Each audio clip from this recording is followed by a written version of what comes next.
So hello everyone, कैसे हैं आप सभी। नीट का फॉर्म आप लोगों ने भर दिया होगा, लेकिन बहुत सारे स्टूडेंट हैं जिनका कि सपना यही रहता है। जैसे कि उन्होंने 11th क्लास में जैसे ही आए बायोलॉजी ली, बायोलॉजी लेने के बाद खुद के पेरेंट्स की, साथ में जितने भी सोसाइटी के अंदर लोग हैं, सबकी एक ही मेंटेलिटी रहती है कि अब नीट का एग्जाम देना है और डॉक्टर बनना है। लगभग 20 से 25 लाख फॉर्म भरे जाते हैं और उनमें से लगभग 20 से 20.5 लाख जो लोग हैं उनका सिलेक्शन नहीं होता है। क्यों नहीं होता है? मतलब इतनी सीटें ही नहीं है, जितने फॉर्म भरे जा रहे हैं उसके मतलब 5% सीटें हैं। तो अब आप लोगों को आज की इस वीडियो के अंदर मैं आप लोगों को बताने वाला हूं। आप लोगों ने नीट का फॉर्म भर दिया है, लेकिन उसके अलावा 5 ऐसे कौन से फॉर्म हैं जो कि आप भर सकते हैं और अच्छे खासे जो है पैसे अर्न कर सकते हैं। चलिए, नमस्कार दोस्तों, मेरा नाम है देव, आप देख रहे हैं the science club Dausa YouTube channel. आज हम बात करते हैं कि आप लोगों को और कौन कौन से जो फॉर्म है जो आप भर सकते हैं। अगर आप एक बायोलॉजी स्टूडेंट हैं तो आप लोग जो है वो फॉर्म भर सकते हैं। अब कौन कौन से फॉर्म भर सकते हैं, चलिए फटाफट से चलते हैं। यहां पर सबसे पहला जो हमारा फॉर्म रहने वाला है वो रहने वाला है AIIMS BSc nursing all India institute of medical science nursing course के बारे में। अब यहां पर ये पूछ रहा है कि भाई आपको क्यों भरना है फॉर्म। आप भी पूछोगे कि हम क्यों भरे फॉर्म। तो देखो, अगर आप मेडिकल फील्ड में जाना चाहते हैं लेकिन एमबीबीएस नहीं कर पा रहे हैं तो आप बीएससी नर्सिंग एक बेहतरीन विकल्प आप लोगों के लिए हो सकता है। और यह कोर्स बहुत ही प्रतिष्ठित है, यानी कि बहुत ही पॉपुलर है। सरकारी नौकरी की भी संभावना यहाँ पे रहती है।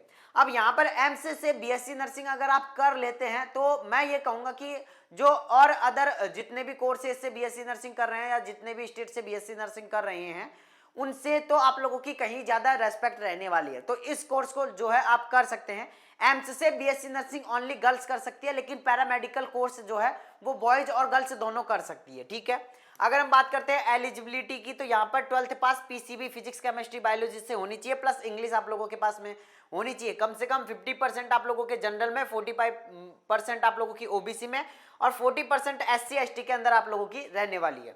अगर हम बात करते हैं कोर्स की तो कोर्स आप लोगों का बीएससी नर्सिंग 4 साल का जो कोर्स है वो रहने वाला है। ठीक है, चलिए अब हम बात कर लेते हैं आप लोगों से दूसरा आप लोगों का क्या रहने वाला है। JIPMER BSc nursing and allied health science है, ये आप लोगों का रहने वाला है। अब इसका भी फॉर्म आप लोगों को क्यों भरना है, तो देखो जिपमर में जो भारत के टॉप मेडिकल संस्थानों में से एक है, बीएससी नर्सिंग और एलिड हेल्थ साइंस में कई कोर्सेज करवाता है।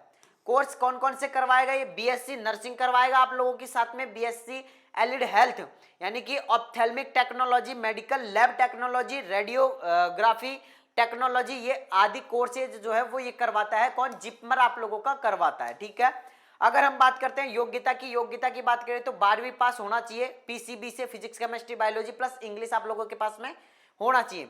न्यूनतम परसेंटेज की अगर मैं बात करता हूं तो 50% आप लोगों के पास में होनी चाहिए। एससी एसटी के लिए 40% आप लोगों की चल जाएगी।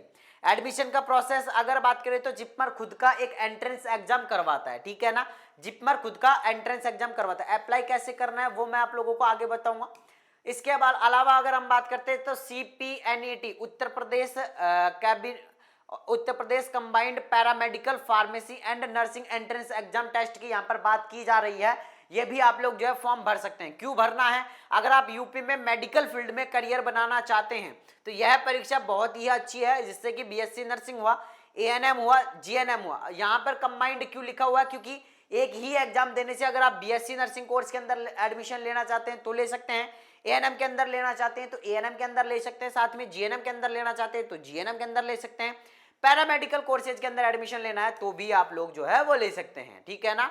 अगर बात करते हैं योग्यता की तो योग्यता आप लोगों के पास में 12वीं पास होना चाहिए फिजिक्स केमिस्ट्री बायोलॉजी से। अगर आप पैरामेडिकल के कोर्सेज करना चाहते हैं तो फिजिक्स केमिस्ट्री अगर मैथ है तो भी आप लोगों का चलेगा। ठीक है, एडमिशन के प्रोसेस की अगर बात करें तो उत्तर प्रदेश सरकार हर साल परीक्षा आयोजित करवाती है, जो अपना एंट्रेंस एग्जाम जो टेस्ट होता है वो करवाती है। और अब आप लोगों के यूपी के जो फॉर्म है बीएससी नर्सिंग एंट्रेंस एग्जाम के वो आने वाले हैं। ठीक है, अगर हम बात करते हैं BHU BSc nursing and paramedical entrance exam test की, बनारस हिंदू यूनिवर्सिटी की अगर मैं बात करता हूं तो इसका फॉर्म क्यों भरना है? तो बीएचयू भारत के प्रतिष्ठित संस्थानों में से एक है।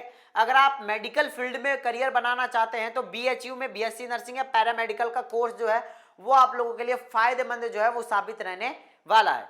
कोर्स उपलब्धता की बात करते हैं तो बीएससी नर्सिंग हुआ, यहाँ पर पैरामेडिकल कोर्सेज के अंदर कौन कौन से कोर्सेज हैं तो यहाँ पर रेडियोलॉजी है, फिजियोथेरेपी है, लैब टेक्नीशियन है, ये आदि कोर्सेज जो है वो रहने वाले हैं।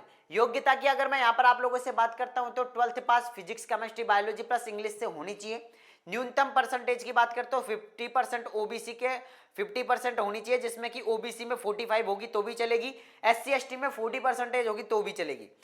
एंट्रेंस एग्जाम की बात करते हैं तो बीएचयू खुद का एक एंट्रेंस एग्जाम अलग से करवाता है। इसके अलावा अगर मैं बात करता हूँ आईपीयू सीईटी की, Indraprastha University common entrance test की अगर हम बात करें तो अगर आप दिल्ली के आसपास के राज्यों में बीएससी नर्सिंग, बीपीटी हुआ, फिजियोथेरेपी हुआ और पैरामेडिकल कोर्सेज करना चाहते हैं तो आप लोगों के लिए जो एग्जाम है वो करवाता है आईपीयू। ये वाली जो एग्जाम है वो आप लोग इसके लिए फॉर्म के लिए अप्लाई कर सकते हैं। कोर्स इसमें क्या क्या रहेंगे, बीएससी नर्सिंग रहेगा, बीपीटी रहेगा, बैचलर ऑफ फिजियोथेरेपी रहेगा, बीओटी रहेगा, बैचलर ऑफ ऑक्यूपेशनल थेरेपी रहेगा, बीएससी एमएलटी रहेगा, मेडिकल लैब टेक्नोलॉजी जो कोर्सेज है वो इसके अंदर रहने वाले हैं। योग्यता की अगर मैं बात करता हूं तो वही 12वीं पास प्लस आप लोगों के पास में physics, chemistry, biology plus English आप लोगों के लिए रहने वाली है।